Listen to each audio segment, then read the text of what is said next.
always love this song, Isiman, because it's a great song, but also the message behind it. You know it, Curia? Yeah? Okay. Wrong Address is the name of the song. And it mirrors the story. This is a story. I'm not allowing your circumstances to define who you are. My guests now, Cutie Ann King, a recently appointed attorney at law who didn't allow her rough upbringing to stop her from achieving her goals. Good morning. Good morning. Good morning, Counsel. Yes. I love that for you. Is it still kind of, are you new. still kind of, yeah, it's new. Still kind of new. Wow, congratulations. Thank you. This was something that you always wanted to do? It was. Always. What was the inspiration? What inspired you to do law or to love law so much? Okay, so I grew up in the volatile community of what is known as Spade Corner, that is in between Maxfield Avenue and Waltham Park Road. And I once witnessed what I'd say was a gross miscarriage of justice. At that time, I was around 7 years old.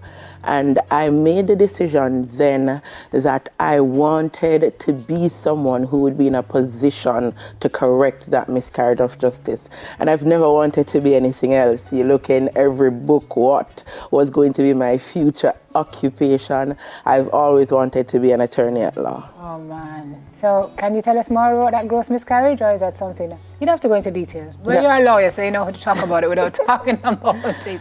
Okay, so in the baseline of it, it was police brutality. Mm-hmm. Yeah. Mm-hmm. And that day changed your life. Forever. Made you focus that this was hasn't been an easy road though. It has And not. you've also seen some things along your journey that could have derailed you.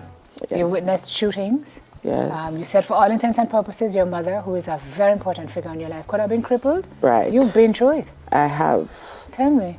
So it was at that same age. I was inside my house that I lived in at the time. It was a board dwelling with zinc fence. And my mom was outside washing.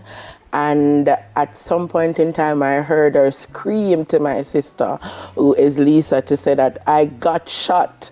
And at that time, I can remember running outside, seeing my mom with the blood on her hand, beckoning to my sister to take her to the hospital.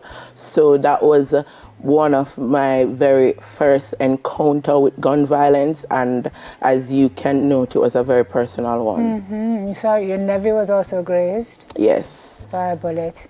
I want to know how you know, we hear stories of folks coming out of the inner city and becoming, I mean, people are people no matter where they come from. Right. But when you have all of these experiences that don't leave you, I don't know if they ever leave you. They don't. How do you compartmentalize those and the trauma that they bring to clear your head now, to go do a degree, Right. to go through St. Andrew Technical, to get your grades, to head on to UA, how do you do it? That's strength of character. It is, and it's also grit. So I would have gave the story about the bullet flying over my nephew, over me, and shattering a dresser glass. I used that hole while it was there as my why. And so when I was starting law school, I can remember not even my miscellaneous fee was paid at the time. Nothing was paid. I was not sure how I was going to get through the tenure of law school. Yet still I started because I had my reasons why. I would go back to that bullet hole ever so often when it was exam times, when I thought school was overbearing and I was not going to make it through the end, and I would just look at that bullet hole as a reminder of where I do not want to stay. That's powerful.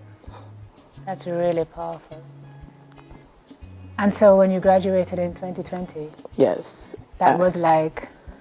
When I graduated into 2020, well, it's 2023 now, and that part still felt surreal. So you can imagine being called, finishing law school, being appointed, things like that. 2020, your first graduation was, you say, the best day of your life. She said that. Yeah, you are the only of your 6 Yes. siblings to have a tertiary education? Yes, but I have a sister who is a nurse, Janice King. She went back to school, and she works at the Kingston Public Hospital. And I have a brother who is also a welder. So, yeah. So what are you doing now?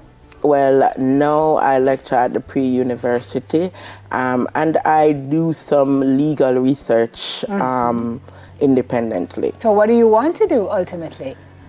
Ultimately, I would like a split between teaching the law and practicing it, because teaching is also a passion that is very dear to me.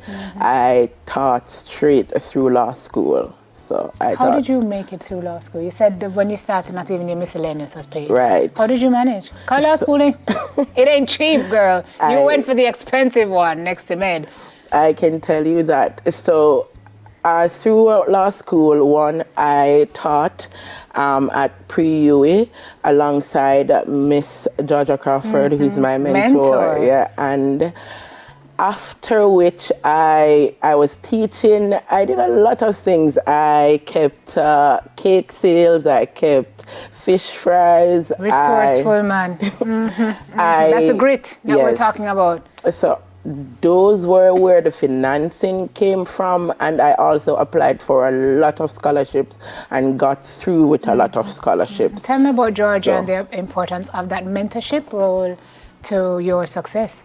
Well, it is one of the integral part of my success, because when I was going to St. Andrew Technical High School, my sixth form teacher, who was Miss Kadian Braham, she was the one who initially introduced me to Georgia Crawford.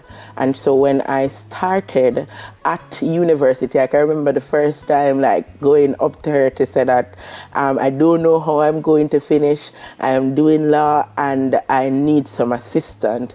And she would have extended a hand out to me and offered to have me come in to teach some classes, and that continued for 5 years. And along those lines, she is not a talker, so it's not somebody who would sit you down and give you hours of lecture, but you will see it in her actions. So for 5 years, she was my alarm clock. King, you're doing this, and King, you need to do this. And that kind of active mentorship, and I could not be more thankful. She's great. Good morning, Georgia. Thank you very much for what you've done for this young lady. And so the rest of your life now is dedicated to helping people better through teaching. Right. And to practicing the law. Right. To make sure that justice is meted out where you can. Right. That's inspiring. You are you. inspiring. Thank you. I think we need to do a speech and just call it the shattered glass. Hey? Yes. And use that as a metaphor for your journey. Thank you so much. Thank you. And all the best to you. Is your mommy watching? She is. Tell her morning. We have to go to news. Good morning, Mom. I love you. Attorney at law, Cutie and King. Oh, Jordan, don't make me cry. More smile in just a moment. Oh, Okay. that's so nice. Thank you. My gosh. Where is it?